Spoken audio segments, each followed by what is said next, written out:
everybody. Welcome to the StabCast. I'm Dan.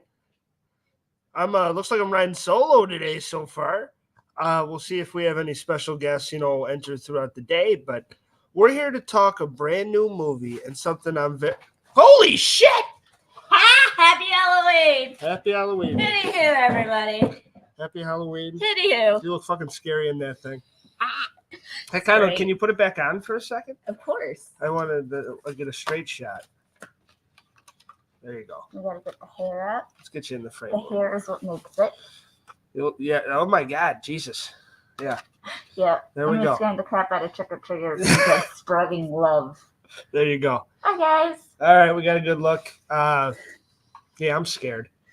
We're here to talk about something equally as scary in Terrifier 3, Mindy. Hooty hoo, by the way. Hooty hoo. Here on another spooky Sunday and spooky season and everybody's time for us to talk horror movies with the StabCast. This is probably our Super Bowl. And we're here for a big heavy hitter theatrical release and a big franchise that has gotten a lot of growth over the years, the Terrifier franchise. Yes. This all started with a movie that was called All Hallows Eve. And it came out a couple of months before Trick or Treat, or even a couple of years, I think, before Trick or Treat. But it was so brutal, and it was very brutal, very gory, and I couldn't even believe it. And then the second one, All Hallows Eve 2, he gets even more creative because basically All Hallows Eve, he's brought back to life through a videotape. Yeah. That's what he does. And there's 3 short stories of how he tortures people. And then he got his full-length film, which was Terrifier 1, but they didn't take it to theaters because they didn't think it was going to do well. And then they did the second one on Halloween night 2 years ago. Well, no, 2 years ago. And it was amazing. And then they just dropped this one. And for everybody, yes, there will be a 4th one. After that, I don't know. I do know that they're completely against doing an entire franchise, like Amityville Horror or anything like that. So I think number 4 is probably where they're gonna stop. Yeah, but and there's all sorts of talks that David Thornton really wants to do Joker. He really does. He really likes the Heath Ledger Joker, and he really wants to bring that to the big screen. He wants to bring a sadistic Joker back to Hollywood. Yes. Because, Cameron Mahoney from Shameless, he does a great job in Gotham. He does. But it's still a TV show. Yeah. He would like it to be a motion picture. 100%. And honestly, with the way he moves and so much expression that he has and whatnot, and I understand mimes are supposed to be like that, but he just does such a great job, doesn't he? Yeah. He does an amazing job. I think this is his love letter to horror, and this is his baby, and this is something and it's crazy that we've seen the low budget that this started from, and the fact that there's $2 million put in this movie compared to the second that it was $250,000. And the last movie made $15 million, which was a big success. And then this one is already making $10+ million on a $2 million budget. So these movies are killing it. They're like the modern day Fridays in my eyes. They don't cost a lot of money, and they're making a lot of bang for their buck, and they're developing a cult following. And I think that's why we love it so much, because we finally get the 80s of the whole fake gore and everything, and the heart pumping, and those are awesome scenes. And unfortunately, CGI takes us away from that. It does. And honestly, I feel like that's what makes these movies so special. Yeah, is the fact that they bring back practical effects. Now, I understand Radio Silence does practical effects as well with their meat cannon and everything else, but the thing is that I feel like they do it better because I feel like they have more of a challenge anyway. They do. Because he's not totally a horror icon yet. He's about to be. He's up there. People are telling me, top 3 slashers of all time now, Michael, Jason, him. And it's he's getting there. And 3 movies in and like a short film before that, like 2 short two films. short films, he's really, that's a lot of fucking times we've seen art on the screen. And this movie, even with having the most plot of any Terrifier movie I've ever seen, you get a lot of art doing his shit and just iconic cinema and just like him just making the snow angels and the blood and stuff like that. I knew he was gonna do that. Oh There's my this God, pile of blood, guys, and I was like, "Oh, it's coming. He's gonna do an angel," and then all of a sudden he starts making an angel in the blood. Yeah. There's no beating that. Honestly, he has no conscience. He doesn't care what age you are. Well, yeah. And spoilers right away. If you don't want to watch, first of all I'll say is if you wanted to like come into this and just get like, should I watch it? You should watch it. If you're a real horror fan and you like all the shit, and you're a real horror fan and you don't give a fuck about gore and stuff, watch the movie. It's a great movie. Yeah, but if you're sensitive to gore, weak stomachs, get the fuck out of here. Exactly. Don't go see it. I have a friend that went and saw it, and apparently it was a packed theater. It wasn't like we had like 10 people. Oh, wow. They had a packed theater, but like 10 people walked out. Apparently, people were walking out during the like more vicious scenes. Bodies?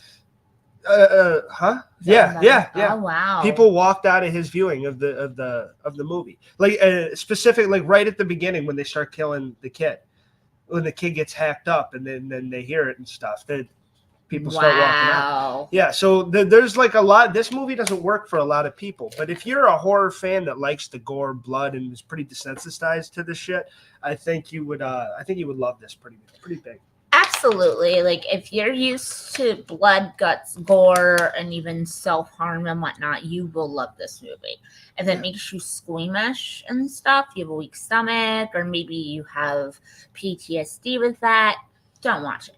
Don't watch the movie. So, I mean, the self-harm part is literally only maybe 2 minutes, so it's enough to close your eyes. And but it is like straight. It is brutal. Like if you didn't like the end of 13 Reasons Why and how like they actually showed it, you're not gonna like, because they show it. Yeah, and it's like right, and it's right in your face, right in front of you, and she does it for a little bit. So this movie does not shy away from wanting you to get up and walk away. It's like a challenge. It's like, who can they get to sit here and watch this shit? You and me are sick fucks. We really are. You were laughing at the shit. People were starting to look at us, dude. You were laughing at the scenes. And I'm sitting there like not much can get me to cringe or nothing. And it really didn't, because at this point, there's not much. And like real life is fucked up. You know what I mean? Like you see so much real shit across your newsfeed every day, and like in reels and stuff. Like that's what we're afraid of, is the real stuff. Mm-hmm. The movies, we know it's fake. Exactly. And you get scared of that people get so into it that they want, and that's the scary element of like shit like this is like what is it like a person came up with this. That's fucked up. Yeah. Like the fact that this was in Damien Leone's head. But every single scene I thought was excellently done. It was brilliantly brutal. It wasn't stupid. It wasn't sloppy. It was funny. It was a borderline comedy, because Art the Clown is hilarious in his own right. Even though he's the most sinister son of a bitch I've ever seen in my life. He's so funny. I felt so bad because everyone in our theater was like kind of like screaming at some points, and other times like I looked at them and they were like this, and I'm sitting there laughing like a sociopath. You were loving it. Like, I mean, I love art. I love when it's not torture and when somebody just goes ham. Yeah. If it's not a torture or a revenge piece, then normally I'm all for it. Torture and revenge, that's something I shy away from. Yeah, you know me. As long as we're not eating motherfucker, and I get it, he eats a couple people in this, but it's not like he spits them out. I can't do the Green Inferno, killing, cooking, preparing right in front and eating, like, and you see their faces and shit. Like I can't do that, like Pilgrim. Yeah, I can't do those. Man roasting. I hate that shit. But this, the way Art the Clown, he's so sinister and he seems like an otherworldly being anyway. So him taking a chomp out of a few people didn't really do me. It's kind of like Freddy when he turned into a worm. Yeah, like it didn't like, oh God, it's a guy eating a guy. That's a little different. But I think that every single, and it gets you used to the brutality right off the bat. Yeah. So we will say, spoiler from this point on, we're gonna spoil the shit out of this whole movie, but I would recommend it. I would definitely, if you can handle your gore, I would for sure recommend If it. you just like thrills and jump scares, then maybe this isn't for you. But if you like all the horror and the gore part, then this is. And even psychological horror as well, which we'll get into. Yeah, and they had jump scares in this too. This had me jumping like 4 times. I know, I felt you. There was a couple times, like the scene with Jericho when he just came out of nowhere. There was a couple times when I was like, "Oh shit!" Oh yeah, guys. So Chris Jericho reprised his role as the hospital security, and he got 5 extra seconds. So good for him. Last time you only got 10 seconds. This time you got 15. So. Yeah, combined like 50 or 30, and he got his face ripped off. So he's not going to be in the 4th one. He's not getting any more seconds. There's a lot. Did you notice that? There's a lot of face rippage. Yeah.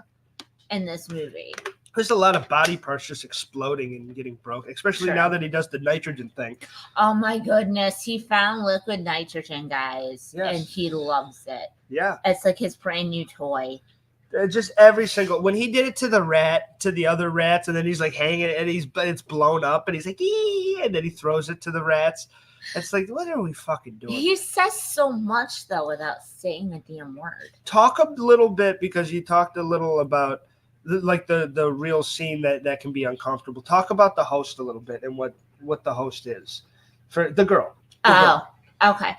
So basically, Victoria was Art's first victim. Yeah. And you see this in the first one. I was actually wrong. She wasn't an all housey, but it was a different person. Victoria happens to be the sister that got tortured by Art the Clown when he tortured her and her sister in a warehouse. And she went to go pick her up on Halloween night, got into a fight with Art, and literally her eyeballs down here. She doesn't have an eye in this side. No. And she just went nuts. Yeah.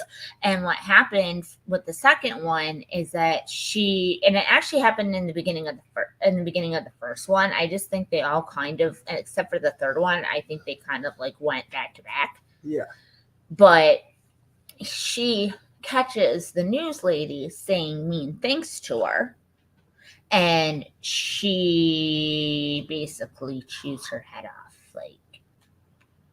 Pretty much, not even figuratively speaking. Yeah, she really does. She really does rip her face apart. Mm-hmm.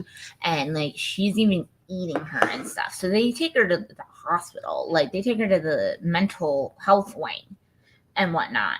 And at the end of Terrifier 2, she gives birth to Art's head. And it's so disgusting and brutal. But it shows that he can come back at any point that he wants to. Yeah. And that's what made me and Daniel stop and be like, wait, is this a demon?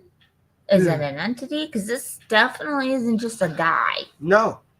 And especially towards the end, and we'll get to that later, but it starts you off right to the carnage when you hear a little boy getting axed away because this little girl can't sleep. She tries to wake her brother up. It doesn't work. Her whole family's kind of fuck off, go to bed. She said, but there's somebody on the roof. And she was right. It wasn't Santa, though. It was Terrifier ready to fuck some people up. I mean, he was dressed in a Santa Claus suit, though. Yeah, but just the visual of his back as Santa, and she's hiding behind the door oh, Santa's laying presents. And he takes an axe out of his bag, and then he just walks upstairs, goes into the little... They don't show it. They show the kid's dead body, which I was like, are they going to show... Because killing kids is a very...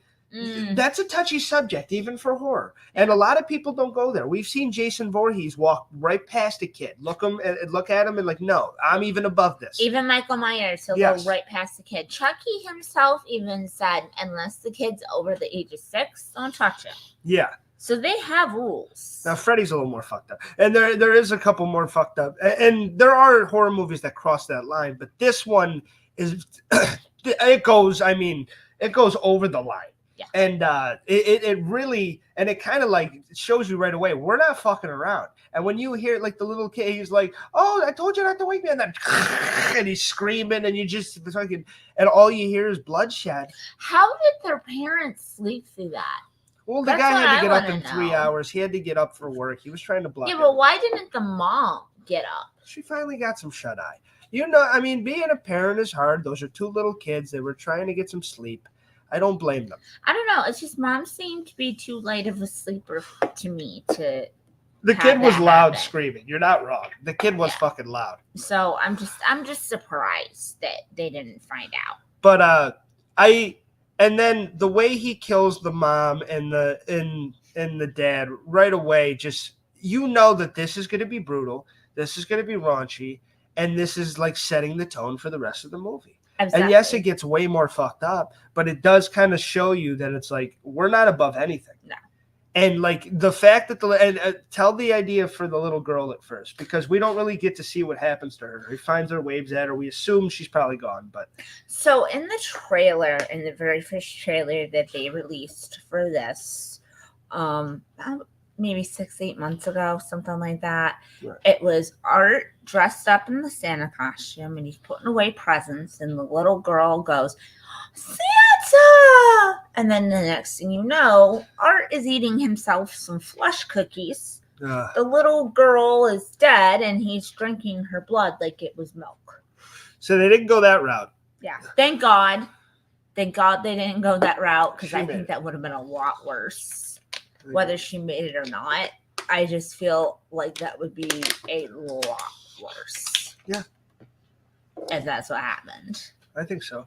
And it was already a fucked up scene, so the fact that you don't get to see what happens to you assume everybody else he waves at like that doesn't really meet a good fate, so you assume that she's probably dead, but I'm glad you don't get to see it. I mean, he tries to make friends. He just has such a sick sense of humor. And it's funny, and we're not going to go scene by scene, but we're going to talk about all of them probably at some point, because this is one, there is a narrative to it, but it is kind of loose to where you can kind of jump around a bit. And the other scene involving children ramps it up even fucking more in the mall when he's giving out gifts. Yeah, he gets a gig. Well, he doesn't really get a gig. He steals a gig by killing. And he decides that he wants to be Santa. Yes. So he puts on this beard that has like flesh on it, because like before this he was at a bar with like a guy that was really like Santa, and like he was flipping out too. He's like pointing to pictures, and he's like, "Oh, here's it," and like completely silent, but like you could tell he's just like, like, "Oh my God, you're Santa Claus." Art was actually starstruck. He really was. Like he wasn't trying to be rude. He thought it was great. He got to sit next to Santa. And he was pointing at like a picture, and he's like, "Yeah, that's me." And Santa starts calling him Clowny and everything, and they're all at the bar. That is a great scene. We will talk about that first before we blow up the kids. But but that was just such a great scene, because the bartender's like, "Get the fuck out," and then Santa Claus, it's like, "No, I like Clowny. He's kind of working his way in on me." Dude, and I love, and you're a little asshole, by the way, in the theaters next to me, because you got the big fat Santa Claus, and he's got the chicks on him, and then you got this kind of bald guy with hair in the back, and he's like, "Oh, dude, you're always getting the chicks," and you're like, "That's you and Doug, our brother Doug, if you watch When Tunes Come By," and I'm like, "You motherfucker," and it's like, and I could see it as you were saying it, and then and then Art comes in, and he's very impressed. He just said you would be Santa. Yeah.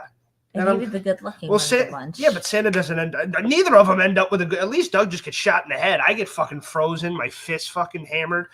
But they're very nice to Art, and they're like, "Yeah, let's get a drink, get a drink for Clowny." And the one thing he tells him, one thing he says, and we get a payoff later in the movie, and this is what I like from this scene, is he says, "Let's give him the full Santa treatment. You got to give him the full Santa treatment." And that is important for a scene that we'll detail later. But another important thing, and he kind of teaches Art something. He says, "You're not a real Santa if you don't have the real beard." And then Art even goes like that. He's like, "You taught me something." Mm-hmm. So when he kills him, inevitably, because of course he sits on his lap, pisses on his lap, takes a shot of alcohol, spits it in his face. Disgusting. So he disrespected the fuck out of Santa. pisses Santa off. Santa wants to fight him. Then it gets Art in kill mode. He fucks everybody in the bar up, shoots those guys, which Art with a gun is something even more menacing. When he puts, because he's such a funny, silly character, but when he gets that menacing face to it and the eyes fucking, and like, dude, you that's when it's like shit goes down, and this really does become a horror movie. And you were like, oh my god. As soon as you see that frown, you're like, oh no, that's not good. And then he pulls out a gun and just starts murking motherfuckers in the face, and it's like, holy shit. And then he ties Santa down, freezes him, takes the outfit. Beats the hell out of him, kills him, and that really sets up him being Santa for the rest. Cuts his beard off, so he can have it. Yeah. But the thing that made me chuckle is that there was still skin attached to the damn beard. Yeah. That's what made me chuckle. Yeah, you were laughing at that scene. I laughed at almost everything. I'm a sick individual. I was like, Mindy, Jesus Christ. I couldn't help it. It was so funny. It was funny, but holy shit. There was some brutal shit here you were laughing at. But and then you get to when you do get to the bombing scene with the kids. Yeah, at least I didn't laugh at that. I did go, oh. Well, you and me looked at each other because he's giving out gifts and this little kid, oh, Santa. And then she's interacting with Santa. It's like, oh my God, what's going to go? And this little boy gets a box from him. And we just look at each other like, bomb. Yeah, we locked eyes in that moment and said bomb.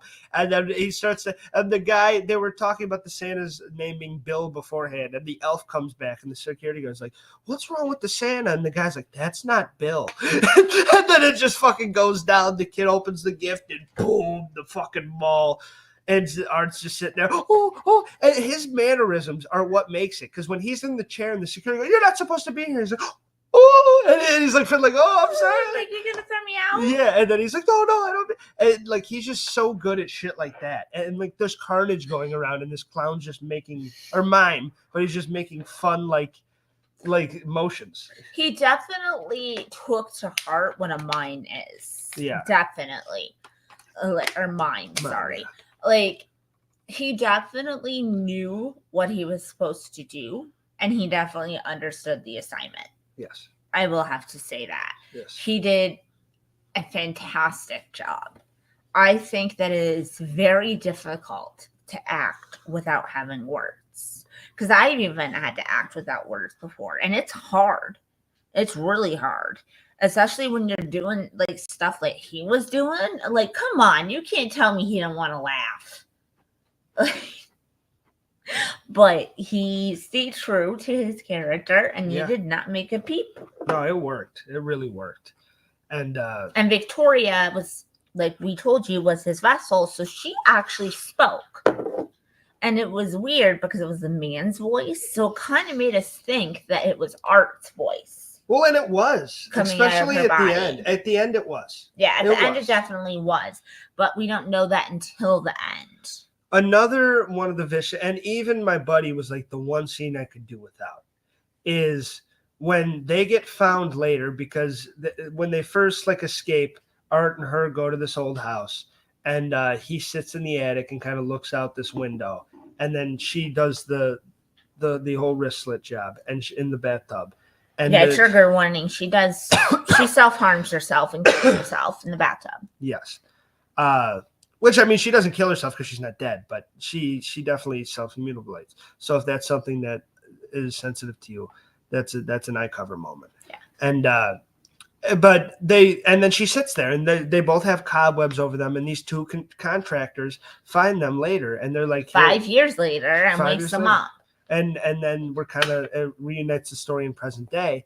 And when they wake them up, oh my God, do they get fucked up. And the one guy who was skittish all day, Art particularly brutalizes this man. Yeah. And then you have a scene where Victoria walks in on this and finds this rather arousing and grabs. This was so gross. I did not even laugh at it. I was like I squinted because She finds a blade on the ground, or is a wooden spike. A piece of mirror. And she starts pleasuring herself with that piece of mirror while Art is devouring this man. And you see the blood gushing from her. Yeah, and she finishes. She climbs. At the end, it's the whole deal. and it's very, very hot. No, I'm just kidding. No, it's very weird. It's a very awkward piece of cinema to watch. But this is so they go there so many times to where it's like, is this the most? I think it's like the fourth most fucked up thing in the movie. I don't even think it's that bad compared to some other shit. Yeah, compared to everything else, it was kind of like you said, like fourth. Yeah. Like screw up in the movie, because like honestly, all of the movie was brutal. Now that we highlighted some of Art's fun stuff, we do got to talk about the final girl, Sienna, and how great, and her family, and Gabby, and the backstory, and Jonathan. And I'll let you really get into that real quick. Sienna and Jonathan were introduced at Terrifier 2. So they had a father who I guess was a drunk, according to their mother. He was a very, very talented comic book artist. And he had actually made a comic from something that Sienna said, because when she was little, which you don't find out until this one, but when she was little, she said, why don't you create a girl that can be a superhero? Yes. And he was like, I don't know if anyone would really want that. And she's like, well, I would. So he makes it for her. And then the year before he dies, he gives her a sword. And then he died. So she has no idea what's going on. And then in the second movie, she falls asleep and she gets transported into Art's world, which is the Clown Cafe. Yep. And I'm not going to sing it because it is so addictive and I don't want it in my head for the rest of the day. But it's even scattered through the third movie, actually. And it's just so goofy and so funny. It's like they're like introducing Art like as like a children's comedian and stuff, but he's giving the kids like razor-filled lollipops and stuff. So it's a little intense, and Sienna's trying to get rid of it and get out of her dream, and something gets set on fire. So automatically her candles on her dresser with her costume that she made from her father's comic book, she spent a lot of time on it, and it burned up in flames, and she actually almost burned the whole house down. But the thing is, when she went in her room to look through the ashes to see if anything was salvageable, the blade was untouched. Oh. And it was in the middle of the fire. But it was when she uncovered the ash and everything, it was right there. It was on top of the dresser. Yeah. And she tries to talk to her mom about it, but her mom like couldn't give a flying you know what about her dead husband. Yes. Because she's kind of mad at him for leaving her with the kids. Yes. Which I understand that, but he wasn't well. No. And that's what she tries to explain to the kids and whatnot. But something really was going on with him. I think he really did know that evil was coming. I do too. And because the good thing about the sword is, as she gets stabbed with it, because in the second one, Art stabs her with it. When she gets hurt by the sword, if it's her sword, she heals immediately. Yep. Because it's her sword.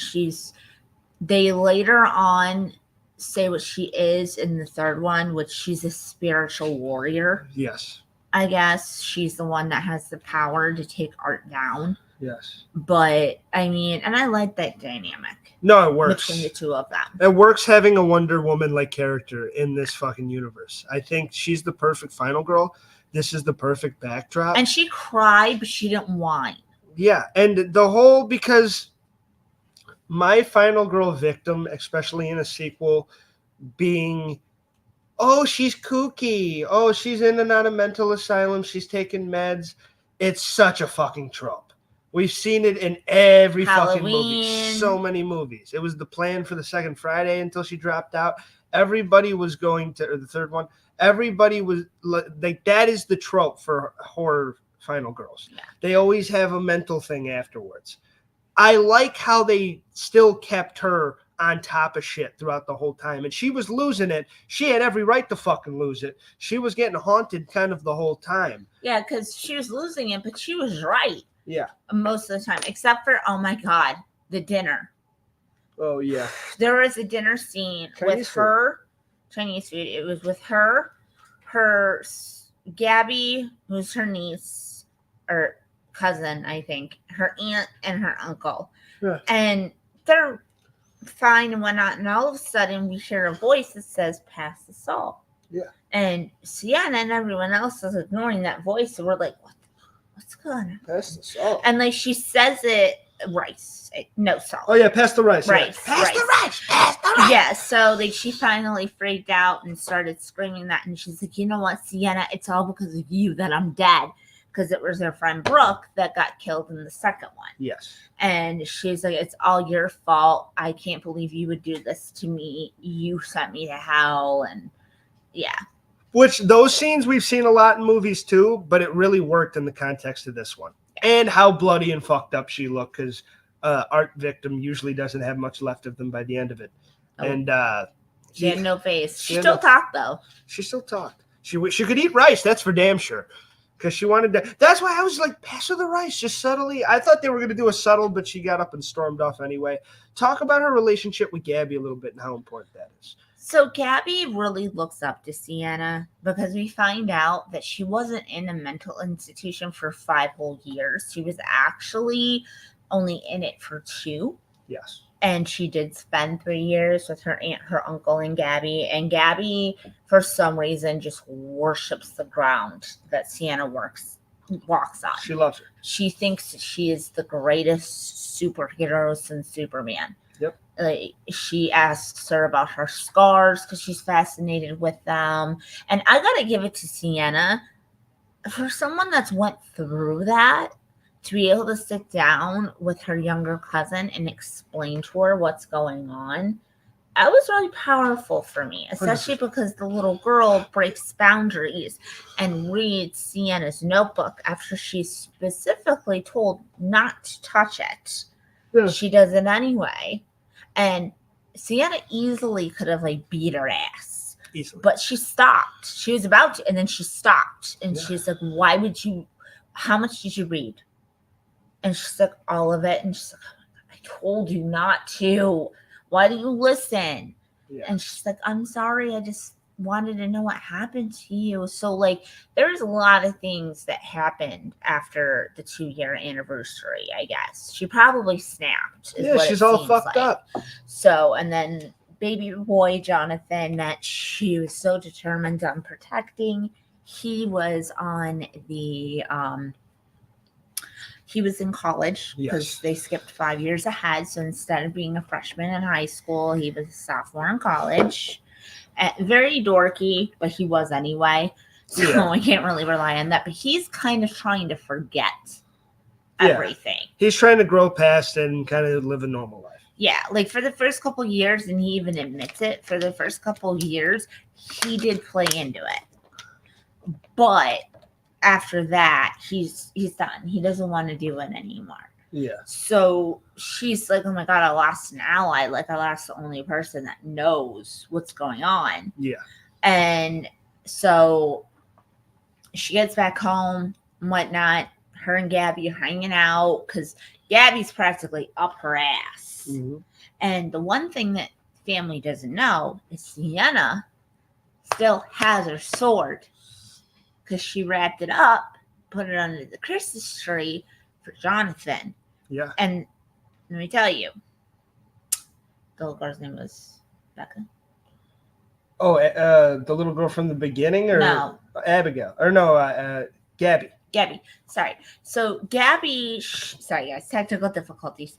Gabby, she basically did not leave Sienna's side the entire time. Yes. And it actually went as far as to like show that she was dead even though she wasn't. Yeah. So for being a little girl, she did a really good job, but my hats off has to come from Sienna because she acts like she was just really sick. Yes. and that she's okay now and she has no reason to worry. She was just really sick. She was. And like that comes in, it's actually relatable with the Chucky TV series because the parents are like, or even Child's Play too, because the parents are like, are we equipped for this? Like, should we send her back? Yeah, can we handle this? And they end up not sending her back, which is good, but she went through hell and high water. Oh my God. Yeah. I can't. And Victoria had a vengeance, and it was not holding back. She really, for some reason, did not like Sienna. No, Victoria went fucking hard. Once before we get into that, we got to talk about Jonathan, his roommate. Oh, the Cole, roommate scene. And his girlfriend. True crime girlfriend. Who I hope we don't come off as podcasters because she's the worst. And she's hot, but she just wants the scoop. And but we don't walk up to people though and are like, "Hey, you were almost murdered. Can I interview you?" Yeah, can we get a scoop? But no, she is the worst. Sienna yells at her. She's just super forward. A scene that I love with her and Cole, the boyfriend, who I think is supposed to be like written as a douchey character. I think it was supposed to be more of like a Friday the 13th remake. That douchebag that has her favorite line. Oh, Trent? Yeah, but I don't think he played it that way. I thought Cole was a nice guy and a good roommate who the whole time was like, babe, can we not fucking do this? Yeah. And then at the end, and I like it how she's talking to him and Art's outside of the room listening. And she's talking about how good she is and Art's outside of it, like making his faces. And he's like, sounds like you want to fuck him. And she's like, I don't want to fuck him. And then Art's like, and he like fucking crosses his arm and he's all upset. And then I love probably, and this is going to be my kill of the week. So let me put that banner up because this is 100% my kill of the week is the shower scene where the girl, I'm forgetting her name, but it might have been Leah or something. I think it was Leah. It was something weird. Yeah. And it was only said once. And her and Cole were fucking in the shower. And they were getting down and dirty, baby. Of course they were. They're college students. They're college students. And then Art comes in with a chainsaw. And oh my God, does he tear these two up. Now, what I was saying earlier with the Santa and the payoff from the beginning, I truly believe that because she was such a big fan and he heard how big of a fan she was, because he fucks Cole up, starts chopping off fingers and arms and he's crawling on the ground. And then he starts mutilating her. But to me, he gives her the Santa treatment. He gives her the Art the Clown treatment because he puts like shades on her, the shades he was wearing. He boops her nose. Like he kind of treats her special as opposed to other people that she killed because I think he knows she's such a huge fan. So to me, that kind of pays off the Santa being like, you got to give him the Santa treatment. Yeah. Because he gave her the Art the Clown treatment. And he's like, oh, I mean, he's chainsawing her flesh off and mutilating this poor girl as he's doing it. So it's not like she gets to really remember it that long. Yeah. But, and poor Cole, oh my God. I told you before we walked into this thing. Someone was getting a chainsaw. Someone was getting chainsawed to the dick. And we go there, and poor Cole gets chainsawed to the dick and balls. And he gets a freaking chainsaw shoved up his butt. Through the butt cheeks. He's just railing up the butt cheeks through the back and just like tearing up. You see just ingredients of Cole slopping out. Like whole new meaning to the word gutting. Yeah, he's eating the intestines. He's fucking hanging out.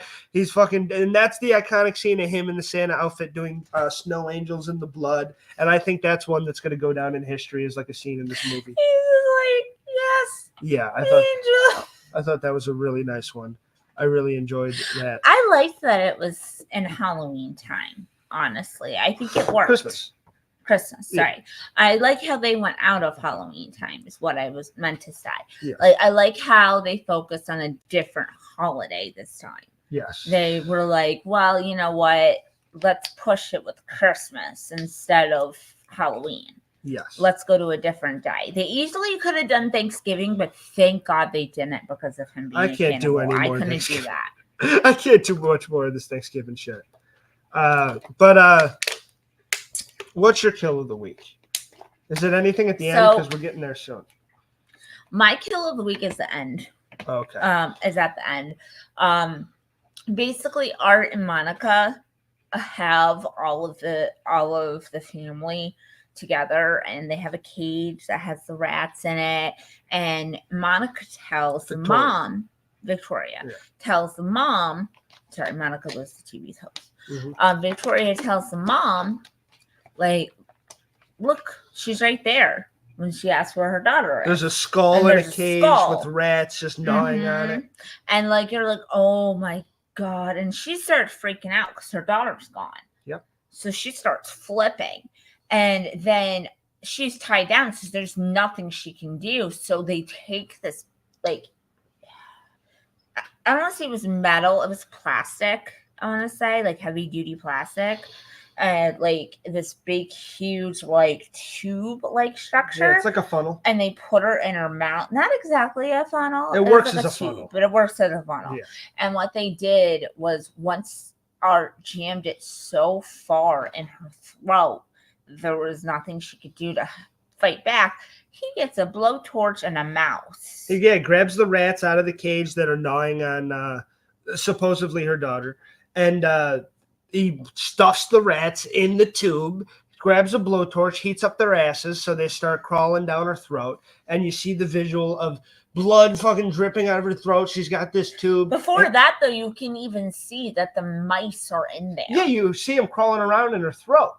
It's fucking disgusting. And then he cuts them out and they fall down one by one on her midriff. And that to me was the best kill because that was something I didn't see coming. I thought Sienna was going to get out of her chains faster and that she was going to save her aunt. That was the closest I got to like, oh, I don't know if I can. I was like, oh my God. And that was a couple people sitting in front of us. I saw them just, oh shit.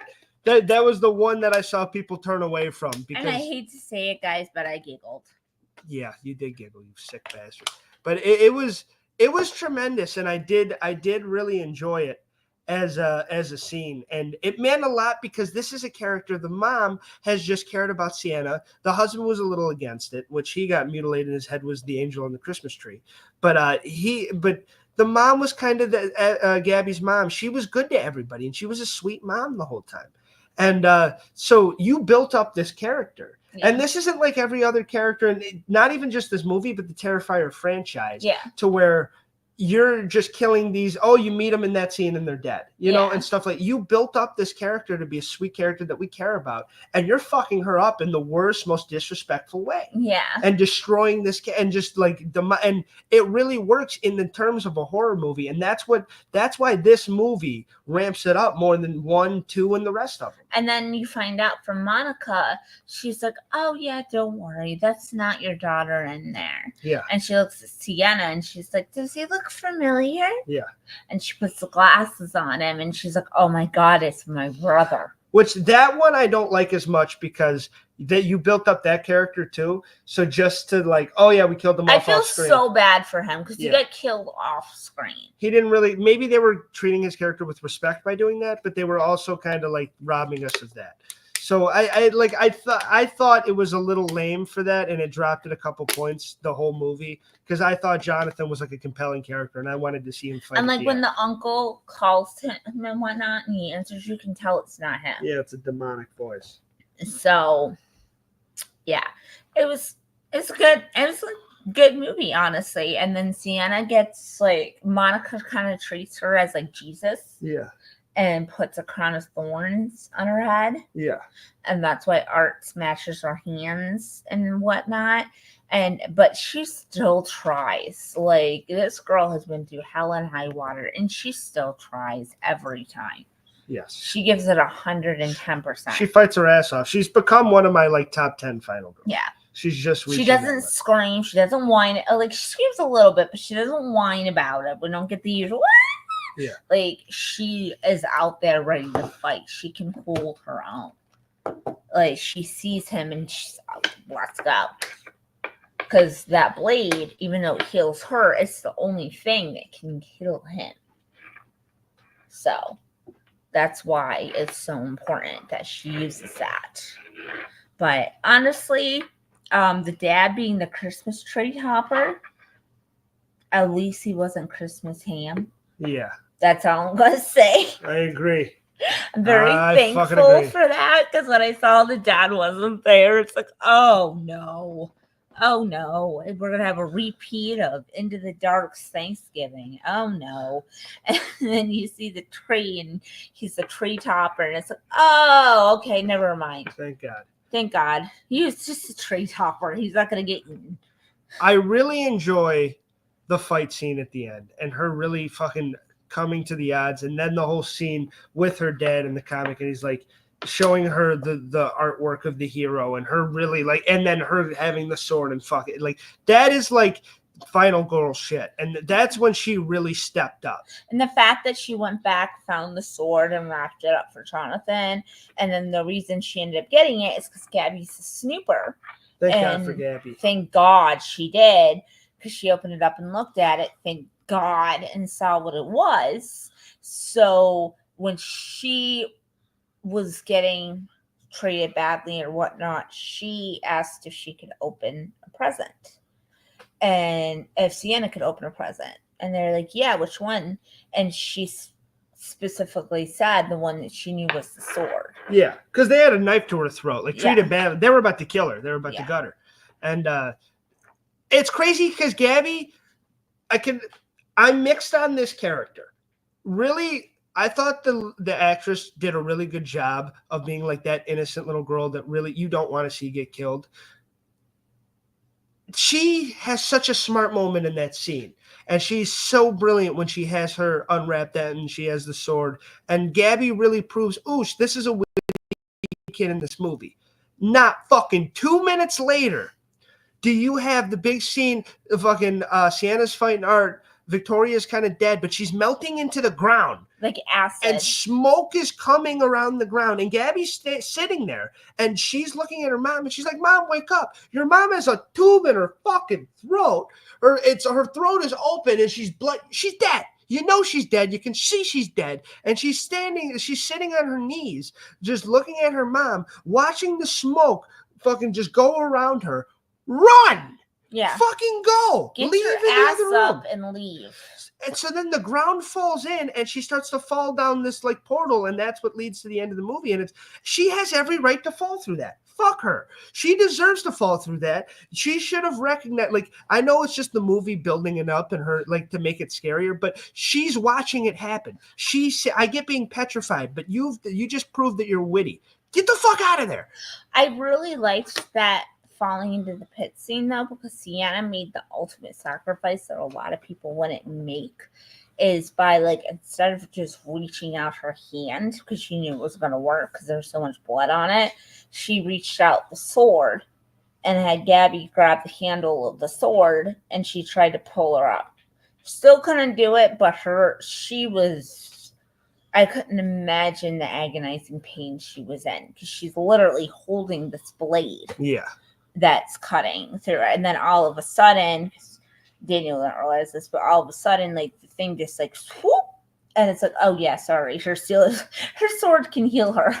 Well, I saw that, but I think they used it as a loophole too, because he smashed the fuck out of her hands. Yeah, I want to know how he smashed her hands with something that wasn't enchanted for her. And they healed. And they still healed. Her hands are fine now. Her like hanging off pinky, that's gone now. She's good.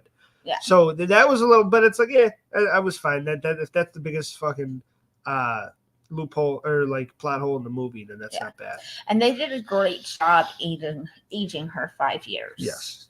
They did an amazing job with aging her 5 years. She 100%. Definitely looked like she was much older. Jonathan, he kind of still looked like the same little kid. He was a bit older. You can tell he was going through puberty. But I mean, he didn't have the squeaky voice anymore. Yeah. He was an okay character. I mean, I love Sienna though. She played the actress who was also the stunt double for Anya Taylor-Joy in Split, which I find very impressive.